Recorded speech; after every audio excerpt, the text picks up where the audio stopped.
Bienvenidos a Sermones Bíblicos, un canal que subirá contenido de hombres de la talla de Charles Spurgeon, Jonathan Edwards y John Owen, entre otros. Esperamos que el contenido sea de edificación. Acordaros de suscribiros y darle a la campanita. Comencemos con la lectura. Capítulo 3. En los capítulos anteriores hemos expuesto las palabras necesarias para revelar el fundamento de la verdad que examinaremos para sacarle el máximo partido. Lo resumo de la siguiente forma. Es el gran deber de todos los creyentes correr diligentemente todos los caminos designados por Cristo para no caer en tentación. Soy consciente de que sabe el Señor librar de tentación a los piadosos, y que fiel es Dios, que no os dejará ser tentados más de lo que podáis resistir, sino que dará también juntamente con la tentación la salida. Sin embargo, estoy seguro de que convenceré a mis oidores más atentos de que debemos esforzarnos y preocuparnos con toda diligencia, vigilancia y cuidado para no entrar en tentación. Lo evidenciaré mediante las siguientes consideraciones. 1. En aquella breve instrucción que nuestro Salvador nos dio con respecto a cómo y por qué orar, el tema principal es no entrar en tentación. Nuestro Salvador sabía lo importante que es para nosotros no entrar en tentación, y por eso lo incluyó como tema especial de nuestro trato diario con Dios. Mateo 6:13. El orden de las palabras nos revela su importancia. Y no nos metas en tentación, mas líbranos del mal. Si se nos conduce a la tentación, el mal nos acometerá de un modo u otro. Ya he explicado en qué sentido se puede decir que Dios nos tienta o nos mete en tentación. Así pues, no se trata tanto de que nos entregue a ella, sino que nos protege de ella con poder. Las últimas palabras son, por así decirlo, exegéticas, es decir, sirven para aclarar las primeras. No nos metas en tentación, mas líbranos del mal. A saber, trátanos de modo que nos libres con poder del mal que sufrimos al entrar en tentación. Nuestro bienaventurado Salvador conoce profundamente nuestro estado y condición. Conoce el poder de las tentaciones porque las ha experimentado en su propia vida. Hebreos 2:18. Sabe de nuestra vana confianza, reservas e incapacidad a la hora de lidiar con las tentaciones, como vio en Pedro. También conoce nuestra debilidad y necedad y cuán fácil es arrojarnos al suelo. Por eso, en el inicio de su ministerio, instruyó en esta provisión para que vigilemos estas cosas tan importantes para nosotros. En consecuencia, si de verdad deseamos depositar nuestra confianza en la sabiduría, el amor y el cuidado de Jesucristo, debemos abrazar la verdad que se nos propone. 2. Cristo promete esta libertad y liberación como la gran recompensa a la obediencia más digna. Apocalipsis 3:10. Esta es la gran promesa que recibió la Iglesia de Filadelfia. Cristo no encontró nada reprochable en ella y les prometió: yo también te guardaré de la hora de la tentación. No les dijo que serían guardados en ella, sino algo mejor aún, serían guardados de ella. Viene, dice nuestro Salvador, la hora de la tentación, un tiempo de caos para el mundo. Multitudes se apartarán de la fe en esa hora, me negarán y blasfemarán. ¿Cuán pocos podrán permanecer firmes? Algunos serán totalmente destruidos y perecerán para siempre. Otros sufrirán heridas en el alma que nunca se sanarán completamente en este mundo. Se les romperán los huesos y cojearán para siempre. Sin embargo, dice el Señor, por cuanto has guardado la palabra de mi paciencia. A ti te mostraré terneza y te guardaré de esta hora de tentación. Sin duda, lo que Cristo promete a su amada Iglesia como recompensa por su servicio, amor y obediencia no es baladí. Cualquier promesa que Cristo haga a su esposa es el fruto de un amor sublime, y así le promete la recompensa por su especial obediencia. 3. En ese sentido, examinaremos las consecuencias generales que acarrea entrar en tentación, independientemente de si quienes entran en ella son buenos o malos, sean creyentes sin fundamento o los santos más selectos. Para el primer caso, propondré solo uno o dos textos de las Escrituras. Lucas 8:13. Los de sobre la piedra son los que, habiendo oído, reciben la palabra con gozo, pero estos no tienen raíces, creen por algún tiempo. ¿Y por cuánto tiempo creen? La predicación de la palabra los conmueve y creen en ella, profesan fe y dan algunos frutos. Sin embargo, ¿hasta cuándo permanecen? Se nos dice que en el tiempo de la tentación o de la prueba se apartan.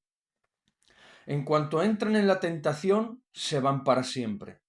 La tentación hace de toda su fe algo que se venga abajo y les mata el alma.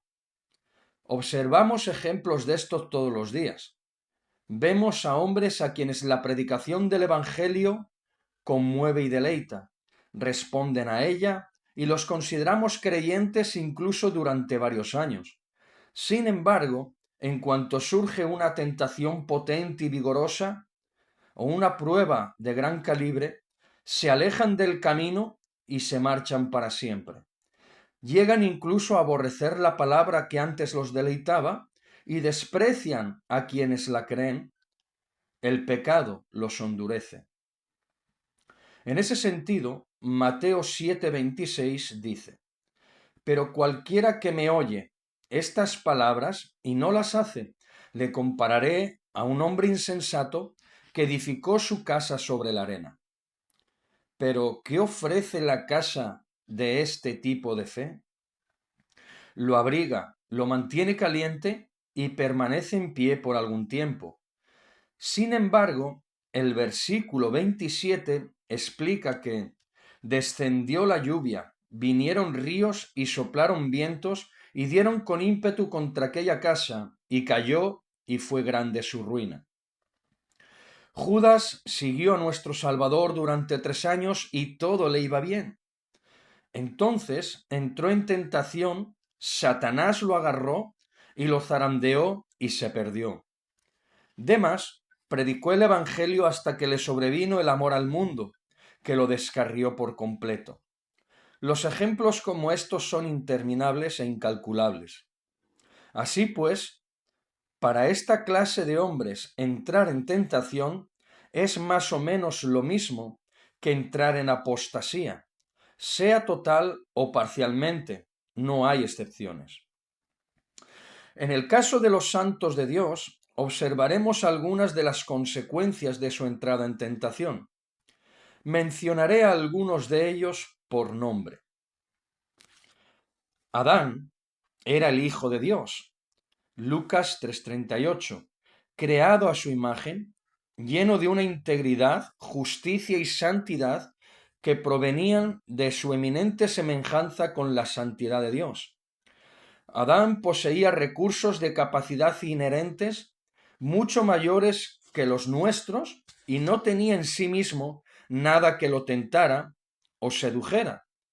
Sin embargo, el mismo Adán, en el momento en que entró en tentación, sucumbió, quedó perdido y arruinado junto con toda su descendencia. Entonces, ¿qué podemos esperar nosotros? En nuestra condición, al afrontar la tentación, no solo lidiamos con un diablo astuto, sino también con un mundo maldito y con un corazón totalmente corrupto. Abraham fue el padre de los que profesan fe. y la suya constituye un ejemplo para todos los que creerían después. Con todo, entró 2 veces en la misma tentación, concretamente, el miedo con respecto a su esposa, y 2 veces lo dominó para la deshonra de Dios y la inquietud de su propia alma. Génesis 12, 13 y 22. David era, según Dios mismo, varón conforme a su corazón. Sin embargo, qué espantosa es la historia de cómo entró en tentación. Se vio enredado y se abalanzó al adulterio. Buscó librarse con su propia maquinación, pero, cual pobre criatura sobrecargada de trabajo, se trastornó cada vez más hasta que quedó postrado como muerto bajo el poder del pecado y la necedad. Podríamos mencionar a Noé, Lot, Ezequías, Pedro y los demás, cuyas tentaciones y caídas se registran para nuestra instrucción. Sin duda, quien presta atención a estas cosas exclamará lo mismo que los habitantes de Samaria al recibir la carta de Jehú. He aquí, 2 reyes no pudieron resistirle. ¿Cómo le resistiremos nosotros? Señor, si tan sólidas columnas fueron derribadas al suelo y tan fuertes cedros desarraigados por el viento, ¿cómo resistiré yo a la tentación? Guárdame para que no entre en ella. Sus pasos aterrorizan. ¿Cuál de ellos salió ileso o con solo una pequeña herida? Por ello el apóstol desea que mostremos mansedumbre para los que han caído en pecado. Considérate a ti mismo, no sea que tú también seas tentado. Gálatas 6:1. No dice, no sea que tú también peques, caigas u observes el poder de la tentación en otros, pero sin llegar a saber cuán rápido aparece la tentación, ni conocer el estado en que queda el alma a causa de ella. Ciertamente, quien ha visto a tantos hombres mejores y más fuertes abatidos en la prueba, entenderá que su deber es tener presente la batalla, y si es posible, nunca más frecuentar esos lugares. ¿No sería una locura que alguien tan débil, que a duras penas puede gatear, y esa es la situación de la mayoría de nosotros, no evitara un peligro que ha derribado gigantes? Tú aún estás entero y sano. Cuídate de la tentación para que no te ocurra lo que Abraham, David, Lot, Pedro, Ezequías y los Gálatas, que cayeron en la hora de la prueba. La insensatez de los corazones se manifiesta hoy principalmente en esta desdichada falta de audacia. A pesar de los múltiples avisos de Dios y las infelices experiencias que atestiguan todos los días, las personas se apresuran a meterse en tentación. Están listas para juntarse con compañías o involucrarse en circunstancias externas sin siquiera calcular las ventajas que la tentación le ganará a sus fuerzas o sin considerar cómo sufrirán sus pobres almas. Aunque pisan los cadáveres de quienes ya fueron asesinados en esos mismos caminos y sendas, algunos muy recientemente, prosiguen por las mismas sin preocupación ni temor alguno.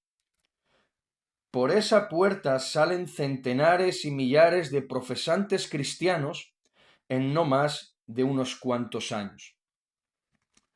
4. Consideremos ahora a nuestra propia persona, cuál es nuestra debilidad y qué es la tentación y el poder y eficacia de aquello que la conduce. En cuanto a nosotros, somos la debilidad en persona. No tenemos ninguna fuerza, ningún poder para resistirla. La confianza que depositamos en nuestras fuerzas es en gran medida nuestra debilidad. Así sucedió con Pedro. Quien se cree que puede hacerlo todo, no es capaz de hacer nada. Y por desgracia, Esta es la peor clase de debilidad que sufrimos, una flaqueza que proviene de la traición, una enfermedad que surge de la parte de la tentación que mora en nosotros. Por mucho que el castillo o la fortaleza sean extremadamente resistentes y estén bien fortificados, si entre sus muros se esconde un traidor listo para volverse en su contra, en el momento que menos se lo espere, cuando se preste la oportunidad, no podrán resistir en absoluto al enemigo. En nuestros corazones se ocultan traidores y están listos para atacar, volverse en nuestra contra, ayudar la tentación y entregarle todo. Es más, incluso estimulan y sobornan a las tentaciones para que hagan su trabajo. Estos traidores incitan al enemigo. No presumas de que resistirás. Hay concupiscencias secretas que están al acecho en tu propio corazón.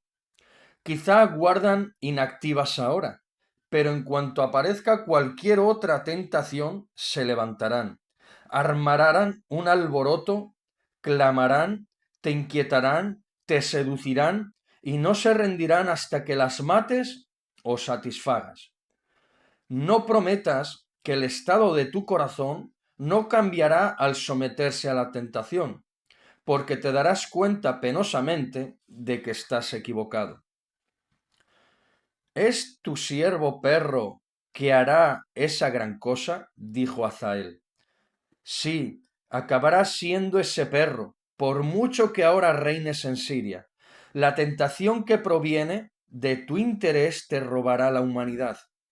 Quien ahora aborrece el mero pensamiento de tal o cual cosa, al entrar en tentación, verá como su corazón se inflama hacia ella y cualquier razonamiento contrario quedará ofuscado y silenciado. Despreciará sus antiguos temores, desechará sus escrúpulos y expresará desdén por la manera en que solía vivir antes. Pedro jamás pensó poder negar y abandonar a su maestro en el preciso instante en que le preguntaran si lo conocía o no. Pero no le fue bien cuando llegó la hora de la tentación. Se olvidó de todas sus determinaciones y compromisos. Todo amor hacia Cristo quedó totalmente sepultado. La tentación presente, en conspiración con su temor carnal, arrasó con todo a su paso. Para tratar este tema más específicamente, consideraré los medios para estar a salvo del poder de la tentación. Analicemos lo que podemos esperar de nosotros mismos si entramos en tentación. ¿Cuál es, por lo general, la fuente de la misma? ¿Cómo progresa? Y, en particular, ¿cómo podemos ejercer la fuerza que, al menos en apariencia, poseemos? En general, todo proviene de nuestros corazones, porque cual es su pensamiento en su corazón, tal es él. Sin embargo, ¿cuál es el corazón del hombre en la hora de la tentación? En primer lugar, supongamos que uno es creyente verdadero, o al menos eso es lo que profesa. Y si no es creyente verdadero, que ha hecho simplemente una mera profesión de fe en el Evangelio. ¿Qué puede hacer el corazón de tal hombre? El corazón de los impíos es como nada.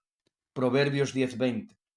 Así pues, lo que ya de por sí no sirve para nada, tampoco valdrá para afrontar la tentación. A nivel externo, el impío puede ser de mucha utilidad, pero al examinar su corazón es hipócrita y carece de valor. Soportar la tentación es una obra del corazón, por lo que cuando ésta cae como un diluvio, ¿podrá la liviandad corrupta del corazón impío hacerle frente? Ya hemos hablado antes de los falsos creyentes.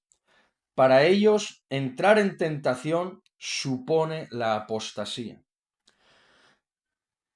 Y en segundo lugar, no importa de quién se trate. El que confía en su propio corazón es necio. Proverbios 28-26. Quien así actúa, sin importar quién sea, se vuelve un necio. Pedro lo hizo en su tentación. Confió en su propio corazón y declaró: aunque todos se escandalicen de ti, yo nunca me escandalizaré. Mateo 26:36. Esta fue su necedad. ¿Por qué? No fue librado su corazón, no lo preservó de las trampas y las tentaciones. El corazón del hombre hará grandes promesas antes de que llegue la tentación. Le pasó a Azael, que dijo: ¿es tu siervo perro que hará esta grande cosa? Segundo libro de Reyes 8:13. Y también a Pedro, que aseguró: aunque todos te nieguen, yo no lo haré. ¿Hacer yo una maldad tan grande? Imposible.